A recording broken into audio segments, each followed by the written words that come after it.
Olá, pessoal, tudo bem com vocês? Vamos então dar início à nossa aula de fisiologia vegetal. Então, vamos lá. O que é a fisiologia vegetal? Qual é o objetivo dessa disciplina? Com essa disciplina, nosso objetivo é entender o mecanismo, funcionamento fisiológico do vegetal, das plantas, tá ok? Aqui tem uma literatura, um livro recomendado, tem algumas palavras-chave para quem quiser procurar na internet se aprofundar um pouco mais nesses assuntos, né? Então eu deixo aqui algumas palavras para que vocês tiverem interesse em pesquisar. Mas durante a aula, a gente vai ver o mais fundamental de todo o processo aí da fisiologia vegetal, a gente vai estar vendo junto aqui na sala, tá ok? Então, a importância dessa disciplina é compreender como que as plantas funcionam, né? Quando você compreende o funcionamento da planta, você consegue conduzir melhor a lavoura, né? Você entender que para produzir o fruto precisa existir uma flor saudável, e como faz para uma flor ser saudável, a gente consegue conduzir, né, um exemplo que eu estou dando, né, a gente consegue conduzir melhor uma lavoura. Tá? Então, entender como as plantas funcionam é fundamental para você entender como a sua lavoura funciona. Né? É como um médico. O médico aprende como funciona o corpo humano para poder cuidar do corpo humano. Então, nós temos que entender como que funciona, como que é o mecanismo fisiológico de uma planta para poder exatamente a gente estar fazendo recomendações de manejos de lavoura e tudo mais para a nossa profissão, ok? O que é fisiologia? A palavra fisiologia são duas. Física quer dizer natureza e logos quer dizer estudo. Então, fisiologia é o estudo das funções e do funcionamento dos seres vivos. Deixa eu aumentar a tela minha aqui para mim. Isso. O funcionamento da planta, tá? O funcionamento, os processos físicos e químicos que ocorrem dentro de todo ser vivo, é a fisiologia. Então, no nosso caso, nós estamos falando da fisiologia das plantas, tá? Porque existe a fisiologia animal, existe a fisiologia humana, e nós, obviamente, estamos falando de fisiologia vegetal, tá ok? Então, é o estudo do funcionamento da parte interna dos seres vivos, no nosso caso, das plantas, tá ok? Como que se dividem os seres vivos? Reino protista, são os protozoários, reino fúngico, que é os fungos, reino animal, que nós estamos inclusos, reino monera, que são as bactérias, reino vegetal, que é o que a gente vai estudar, e os vírus, tá? O vírus eu pus um X, não vamos entrar em detalhe, porque ainda há na ciência um embate sobre o vírus ser um ser vivo ou não, tá ok? Então, o nosso foco é o reino vegetal.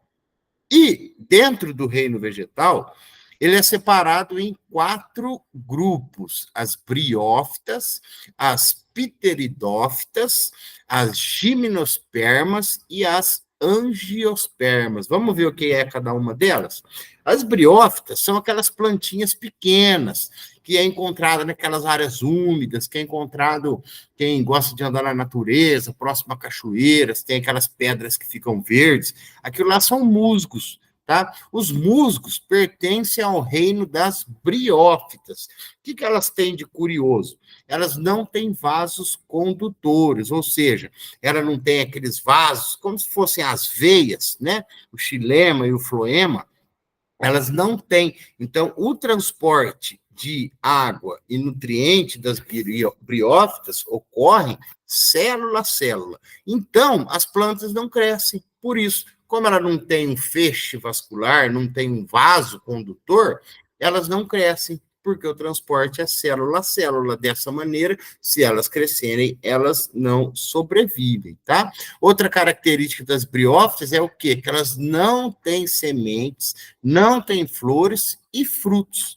Como que elas se multiplicam? Elas emitem pequenas propágulos, pequenas partículas, como se fossem esporos, que se multiplicam dessa maneira. E multiplicam célula a célula, planta a planta. Ok?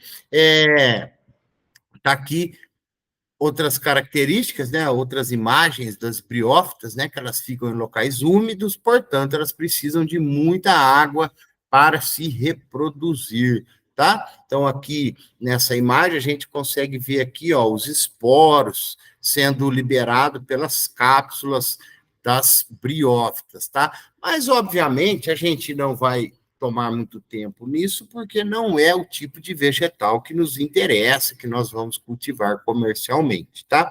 E aí entra o outro grupo do reino vegetal, que são as pteridófitas. Que são as pteridófitas? São plantas que, essas sim, já passam a possuir os vasos condutores, o xilema e o floema. Porém, não possuem sementes, tá? Então, as samambaias, avencas, elas se reproduzem de que maneira? Elas se reproduzem de forma assexuada, que nós vamos estar vendo alguns slides para frente, o que é a reprodução assexuada, tá ok? Então, a pteridófita já é uma evolução das briófitas, porque as briófitas não tinham sementes. As pteridófitas já possuem sementes, tá ok? Sabem, na samambaia, aqueles pontinhos que a gente vê, marrom, aquilo lá são os esporos produzidos, tá? Então, esses esporos, quando eles estão maduros, eles caem e produzem e geram uma nova planta. Tá? Então, não são sementes, são esporos, tá ok? O outro grupo, gimnospermas. As gimnospermas, elas apresentam sementes. Então, vejam, elas já têm vasos condutores e têm sementes. Vamos dizer assim, é a terceira geração da evolução. Briófitas, pteridófitas e entram as gimnospermas. Porém, os frutos das gimnospermas não são carnosos, são frutos secos. As sementes são nuas. O que quer dizer? Não tem o fruto envolvendo a semente, tá? Diferentemente da angiospermas, que essas sim são as maiores, são a maioria das plantas, essas são as que nós trabalhamos comercialmente, com exceção, claro, de produção de pinhas e pinheiros, silvicultura, né, florestas, que utilizam as gimnospermas, né? Por exemplo, a araucária é uma gimnosperma e utilizado comercialmente. Mas as plantas, de maneira geral, que a gente trabalha, soja, milho, algodão, a cana, são todas angiospermas, tá ok? Então, é o grupo mais diversificado e dominante na natureza. Essas, sim, são completas. Por quê? Possuem vasos condutores, possuem sementes, possuem frutos carnosos, frutos e flores, tá ok? Aqui exemplos de angiospermas, são aquelas que têm os frutos como nós conhecemos, tá ok? Como que funciona as flores da angiosperma? A angiosperma, ela tem a flor, pode ser masculina, ou a flor pode ter somente o órgão feminino, ou pode ter o órgão masculino e feminino, tá? Como que é a formação da flor? Aqui em cima nós temos o estigma. Esse estigma, ele é quem conduz o pólen até o ovário. Então, veja, aqui nós temos na antera, existem os receptáculos que vão lá para o ovário, mas o pólen que vai fecundar essa planta vem lá pelo estigma. Esse tubo maior vem direto descendo até o ovário. Aqui no ovário é que vai ter a formação do óvulo. Quem é o óvulo? É a semente. E quando a semente se desenvolve, uma camada, um inchaço da semente, um inchaço do ovário, forma o fruto que a gente conhece. Então, veja só, isso é importante. Aqui nós temos o ovário. Espera aí só um minutinho. A chamada estava... Vamos voltar aqui, ó. Então, veja aqui. Aqui, ó, tá vendo aqui o estigma desse lado? Aqui nós estamos vendo o estigma aqui na maçã. Então, desce o estigma, fecunda essa semente, tá? Então, aqui é o óvulo. Esse óvulo vai se inchando dentro do ovário, e o ovário inchado é o fruto carnoso das angiospermas, tá ok? Então, quando a gente morde uma maçã, a gente está comendo um ovário inchado, um ovário que está protegendo aquela semente, e esse ovário é o fruto que a gente conhece, tá ok? Então, o que é a botânica? A botânica é a parte da biologia que estuda as plantas, tá ok? E a morfologia vegetal? A morfologia é a ciência que estuda as formas e as estruturas das plantas. Esse livro, eu vou estar encaminhando ele para vocês, eu tenho ele de forma online, digital, então eu vou estar encaminhando esse livro para vocês. Eu acredito que seja importante vocês estarem acompanhando essa aula também pela leitura do livro, tá ok? Bom, vamos lá. Mais características das plantas. As plantas são seres que se alimentam, produzem o seu próprio alimento. Por isso são chamados de autotrófico. Trófico é alimento. Autotrófico produz o seu próprio alimento. De que maneira? Através da fotossíntese, captando a energia solar, produzindo seus carboidratos e promovendo a respiração. Já a gente vai falar um pouquinho mais disso. O que quer dizer autotrófico? Auto produz, é próprio, e trofe é alimento. Então, autotróficos são aqueles organismos que produzem o seu próprio alimento. De que forma?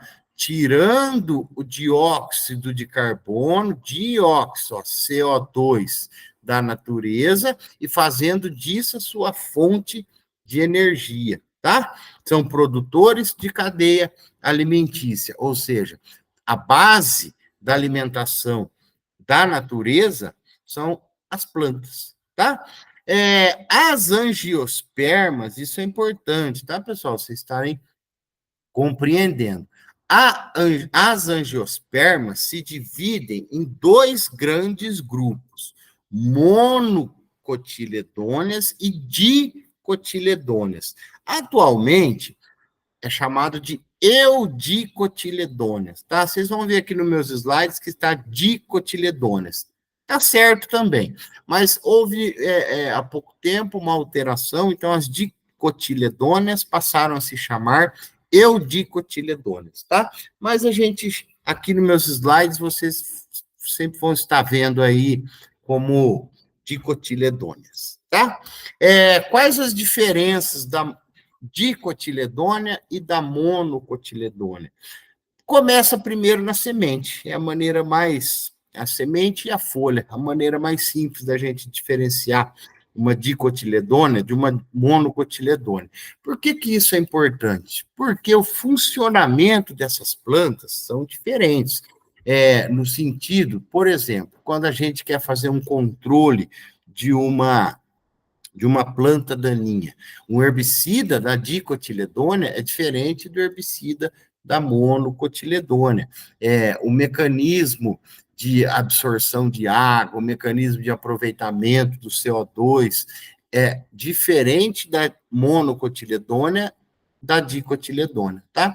A dicotiledônea é aquela semente que, quando a gente abre, a gente vê 2 cotilédones. Tem a semente, quando a gente abre essa semente, ela se separa em duas. Então, essa é uma dicotiledônea. Quando é aquela semente junta, igual a do milho, por exemplo, se a gente quiser repartir, abrir a semente do milho, a gente não consegue, porque ela é uma coisa só. Então, ela é uma monocotiledônea, que, quando for plantada, vai emitir os 2 cotilédones ou vai emitir uma folha somente, que a gente vai estar vendo aqui nos próximos slides, tá? Então, agora aqui a gente consegue ver exemplos, ó, o feijão se abre em 2, é uma dicotiledônea. O arroz não é um grão único, é uma monocotiledônea. Maracujá, dicotiledônea. Algodão, dicotiledônea. Soja, dicotiledônea.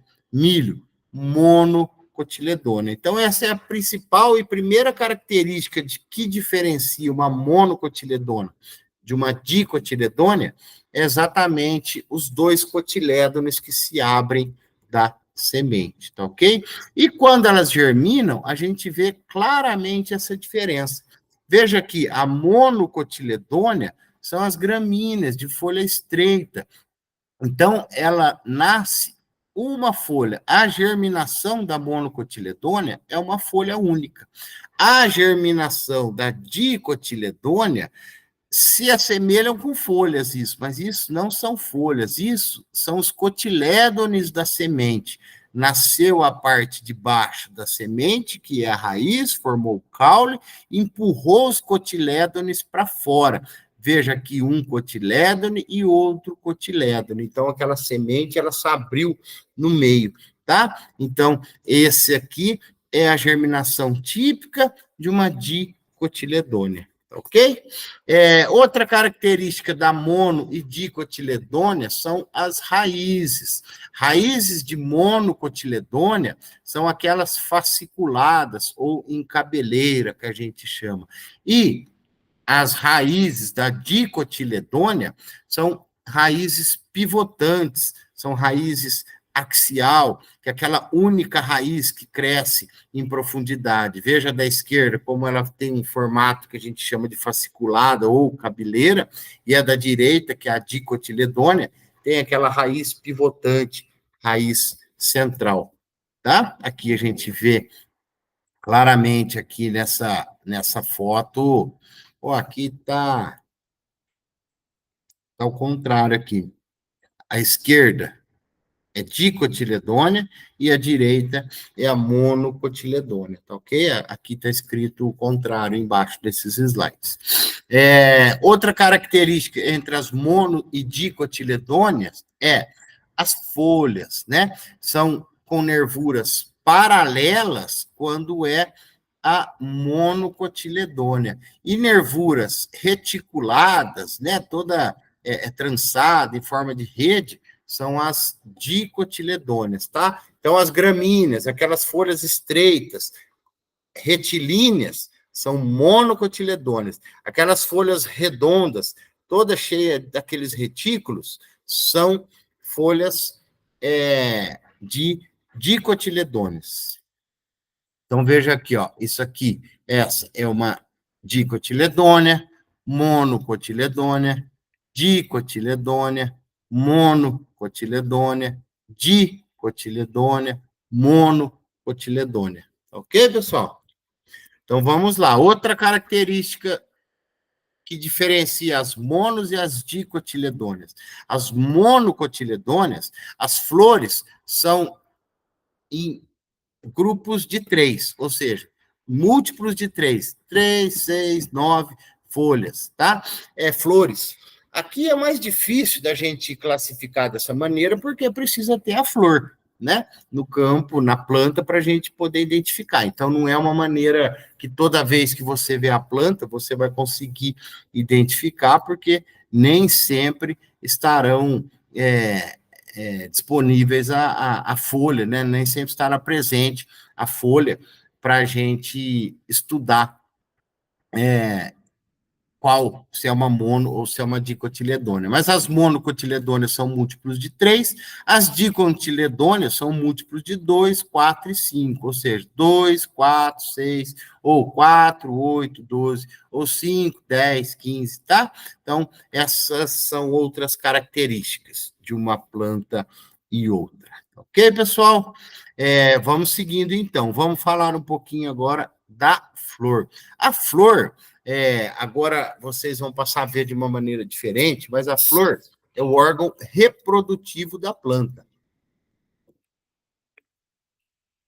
Vocês vão entender, passar a enxergar a importância da flor para nós que queremos produzir frutos. Vocês vão ver a importância da flor, tá?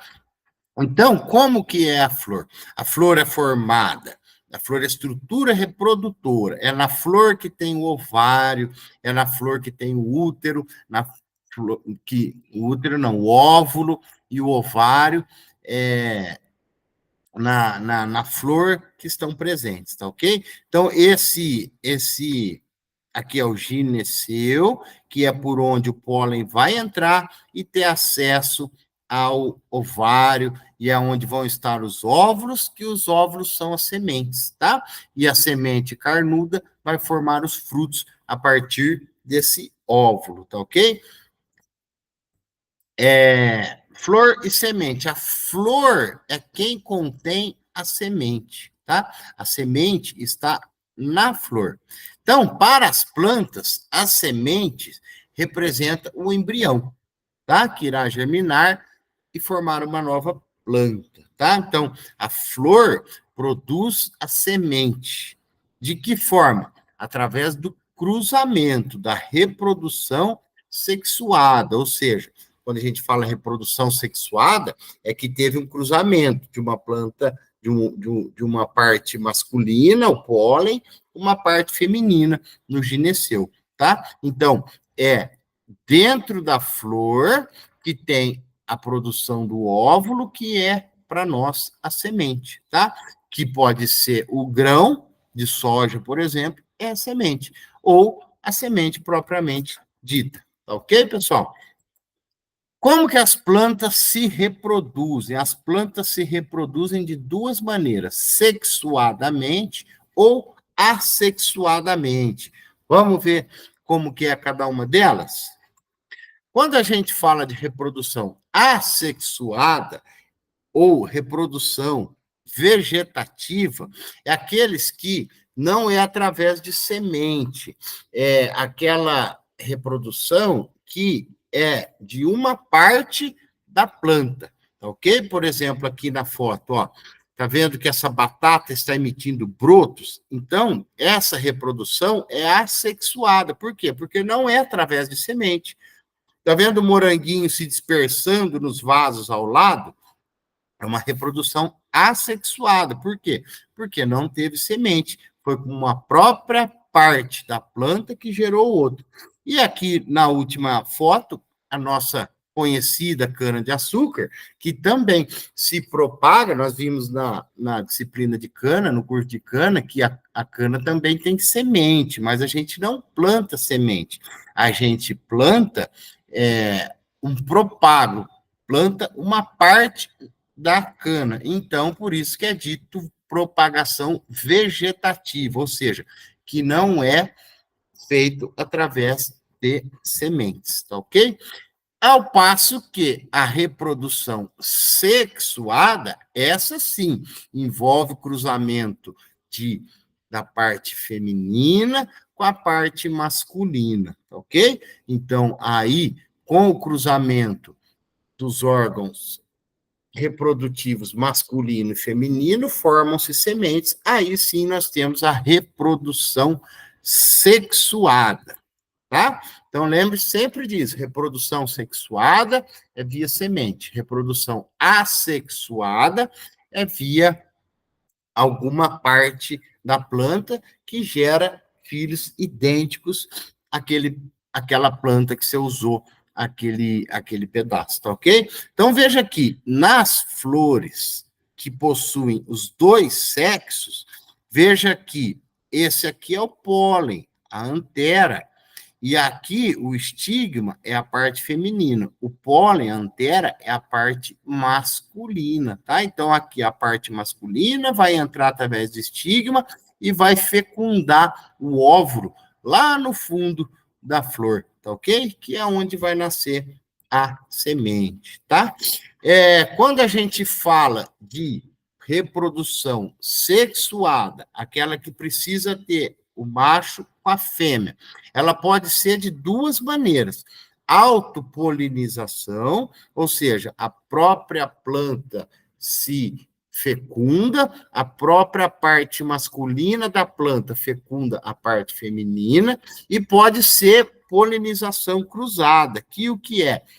A parte masculina de uma planta vai até a parte feminina de outra planta, ou seja, não está na mesma flor, não é um autocruzamento, e sim um cruzamento entre plantas diferentes. E quem faz esse cruzamento? O maior fecundador, polinizador, são as abelhas, né? Aí nós temos as abelhas, beija-flor, esses insetos que entram na planta e saem cheio de pólen e vão experimentando as outras plantas, vai fazendo a polinização das plantas para gerar os novos sementes, tá? Então, aqui, ó, tudo isso é agente polinizador, olha lá, morcego, abelhas, beija-flor, formigas, quando ela sai da flor, borboleta, quando ela sai da flor cheia de pólen, ela vai multiplicando esses pólens, essa planta vai multiplicando na natureza, tá ok? Aí mais exemplos de agentes polinizadores. Aqui uma abelha saindo com seus grãos de pólen enroscados nos pelos, né? Da cabeça de uma abelha, veja que os pólens vão junto com a abelha, tá? Então, cada um tem sua vantagem, tá? Autopolinização, qual que é a vantagem? Ela não precisa dos insetos, não precisa daqueles agentes. Então, ela tem mais capacidade de sobreviver em locais onde não tem os polinizadores, tá? Então, elas acabam sendo espécies mais puras também. Por quê? Porque elas só cruzam entre elas, não corre risco não corre risco, não tem a chance de se cruzar com plantas não saudáveis e nascerem plantas misturadas, vamos falar assim, né? Então, o autocruzamento, a autopolinização, gera plantas mais puras. Por quê? Porque ela está cruzando ela com ela mesma, tá ok? Porém, tem uma desvantagem, que na natureza, para existir filhos mais resistentes, a planta precisa produzir novas espécies, tá? Então, quando não há cruzamento entre plantas diferentes, a tendência é que os filhos nasçam com menor vigor, tá? Então, não há uma evolução da espécie. Por quê? Porque os filhos são sempre iguais, ou seja, se um não tem resistência, se o pai não tem resistência, a mãe não tem resistência, os filhos não vão ter também, tá? Quando está tendo um alto cruzamento. Vantagem, agora a polinização cruzada, ou seja, aquela que a abelha leva o pólen de uma para outra. Qual que é a vantagem? Produz filhos mais fortes. Por quê? As características desejáveis, aquelas características favoráveis, são inseridas nos filhos, né? E aquelas características desfavoráveis vão sendo eliminadas, ou seja, vai ocorrendo um melhoramento genético natural, tá ok? Desvantagem, pode ser que não consiga fazer o cruzamento, pode ser que o cruzamento não vingue e pode ser que não tenha agentes polinizadores, tá ok? Bom, vamos lá. As plantas também se classificam quanto ao sexo. Por quê? Existem plantas que no mesmo pé têm os dois sexos, ou na mesma flor tem os dois sexos. Como que chama isso? Chama plantas monóicas. Vamos lá, o que é uma planta monóica? que na mesma flor ou na mesma planta existem os dois sexos, né? Veja esse desenhinho aqui, ó. Na mesma flor tem o sexo masculino e o sexo feminino. É uma planta monóica. E veja aqui, ó, na mesma planta existe o sexo masculino e o sexo feminino. São plantas monóicas. Quando uma planta só tem o sexo masculino e a outra planta só tem o sexo feminino, a gente chama de plantas dioicas, tá ok? Então, dioicas, existe uma planta macho e existe uma planta fêmea. Monóica, a mesma planta tem os dois sexos, masculino e feminino. Pode estar na mesma flor ou simplesmente na mesma planta, ok? Então, plantas dioicas são aquelas que existem. O mamão é o grande exemplo disso, né? Não tem um mamão macho e um mamão fêmea? Isso é uma planta dioica. E a planta monóica é aquela que, na mesma flor ou na mesma planta, existem os dois sexos, ok?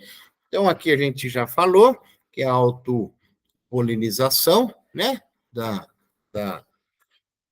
autopolinização, ó, é quando a letra A, autopolinização. A planta está ela mesma se fecundando, ó. Ela tem a parte masculina, está entrando na parte feminina. Então, ela mesma se fecundando, então isso é uma autopolinização. Quando a abelha está levando de uma planta para outra, é a polinização cruzada, tá? Então, veja que o milho é o grande exemplo de planta monóica, ou seja, aquela parte lá de cima,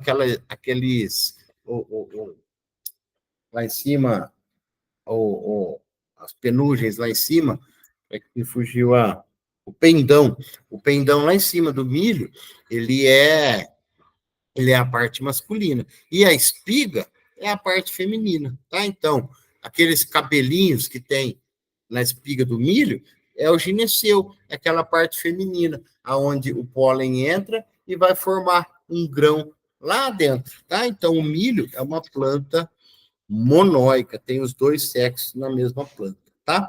E o fruto? O que é o fruto? O fruto é quem protege a semente. Tá vendo aqui a semente? Olha, a semente está no ovário. Então, a semente está no óvulo. O fruto é o ovário inchado. Nas angiospermas, o ovário ele é inchado e carnoso, que forma o fruto que a gente tanto conhece. Ok, pessoal? Veja aqui no caso do morango, da ameixa, do tomate, é sempre assim, ó. Houve a fecundação do óvulo, e aí o ovário começa a se inchar. Quando o ovário começa a inchar, ele forma o fruto. Lá dentro do fruto tem quem? A sementinha. Então, o fruto nada mais é do que o ovário inchado.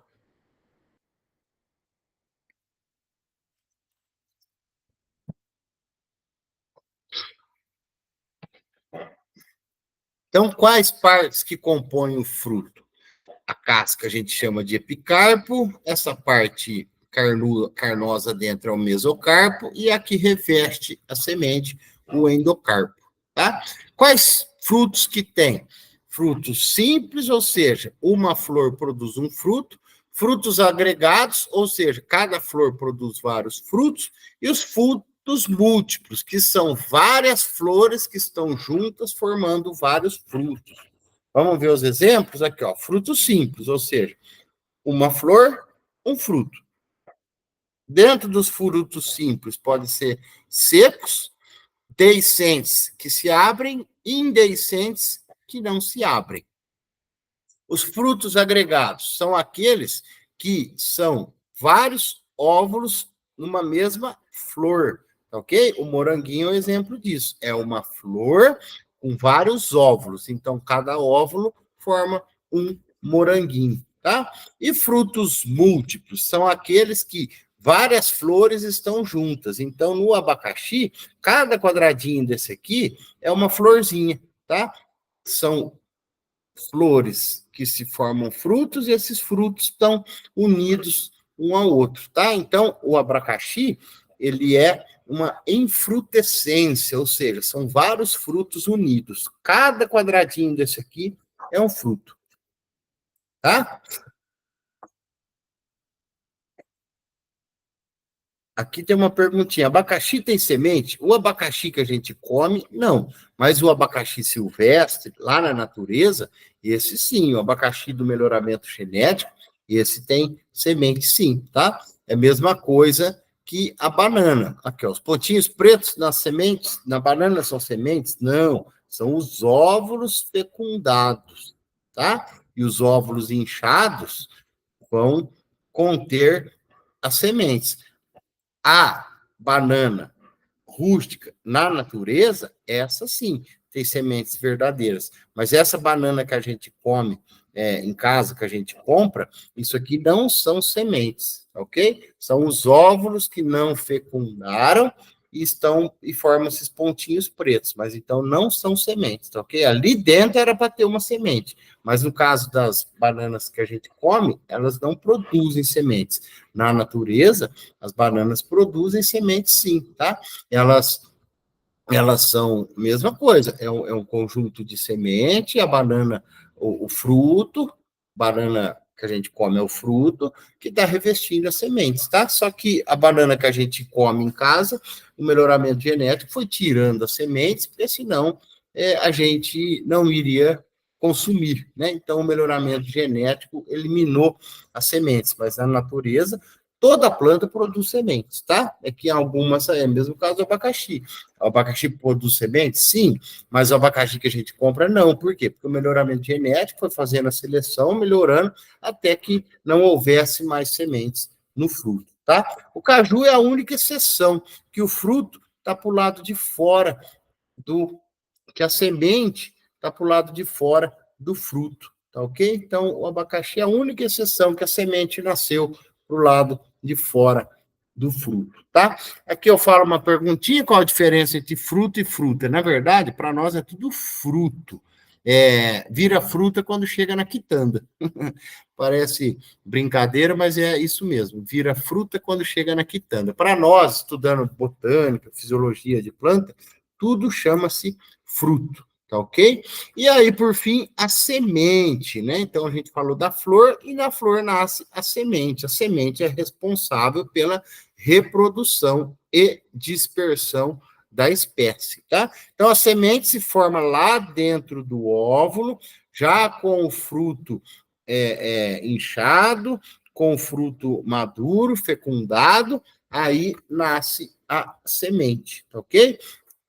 A semente, ela tem uma dispersão pelo tempo, que é a dormência. O que é a dormência de semente? É o tempo que a semente permanece viva sem germinar, tá? Tem árvores que a semente dura 50 anos sem germinar, mas ela está lá viva, está respirando, mas muito lenta, tá? Ela está só aguardando as condições ideais para que ela germine, mas ela está viva. Então, isso a gente chama de dormência, tá ok? Então, a semente, ela se dispersa no tempo, quando ela entra em dormência, e se dispersa no espaço, indo para outras disperdindo para outros locais longe da planta mãe, tá? A semente é quem originou a agricultura, quando o homem conseguiu armazenar semente, o homem deixou de ser nômade, o homem deixou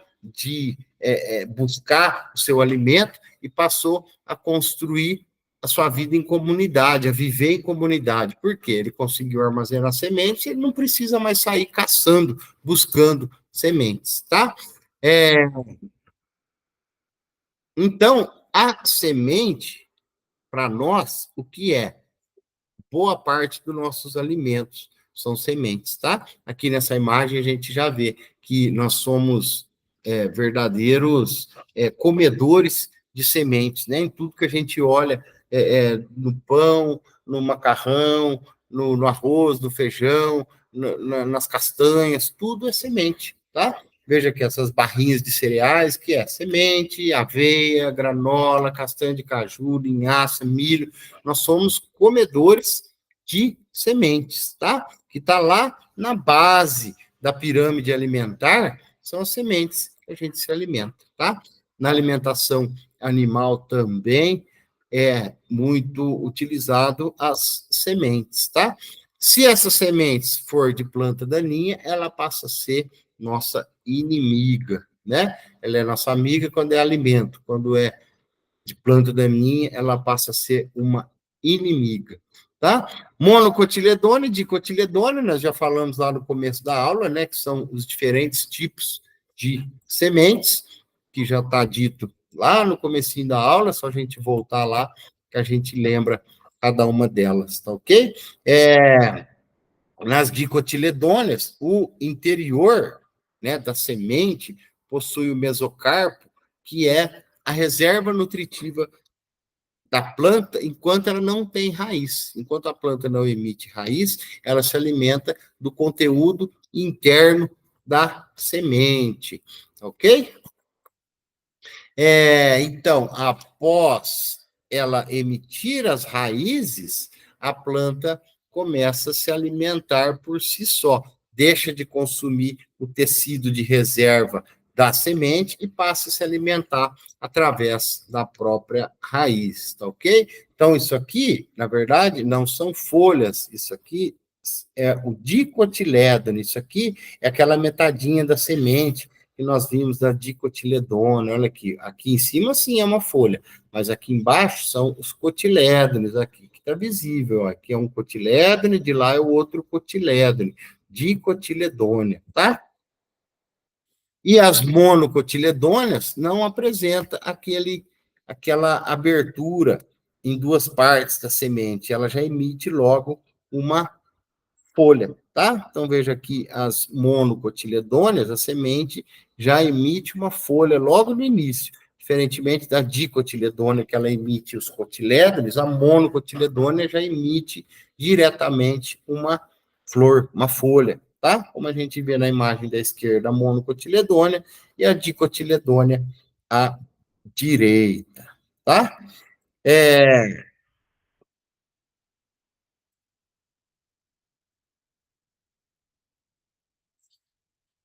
Aqui a gente está dizendo sobre a dormência da semente, eu comentei com vocês também que a dormência da semente, ela é um mecanismo que a planta desenvolve para poder fazer uma dispersão ao longo do tempo, tá? Porque imagina assim, se a planta mãe libera semente e todas as sementes nascem, e aí a planta mãe vai liberar semente só na próxima estação ou no próximo ano, esse período todo ela não iria ter descendentes, né? Então, o que as sementes fazem? Quando elas caem da planta mãe, elas vão se dispersando ao longo do tempo, ok? É,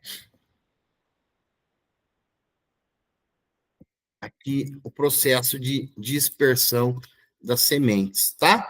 É,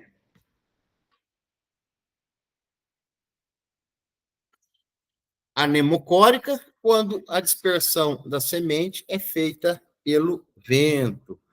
Dispersão hidrocórica é quando a semente é dispersa flutuando na água. Barocórica é aquelas sementes que explodem. Você já deve ter visto fruta do conde, mamona, que ela explode. Aquela explosão é um tipo de dispersão barocórica das sementes, tá? Endozoocórica é quando a semente é dispersa dentro do pássaro, dentro do animal, ou seja, dentro do animal. Cinzoocórica é aquela dispersão das sementes feita pela ave ou por roedores, mas não através de se alimentar, e sim pela mão, pela patinha do roedor ou pelo bico da ave, tá? Essa aqui a gente conhece, epizoocórica, ou seja, quando a semente utiliza um animal ou o ser humano para se multiplicar, enroscando através dos ganchinhos na calça e na roupa e assim por diante. Tá, pessoal? Eu vou terminar essa primeira aula por aqui e a gente continua falando mais partes da planta logo na próxima aula, tá ok? Até mais, até já já.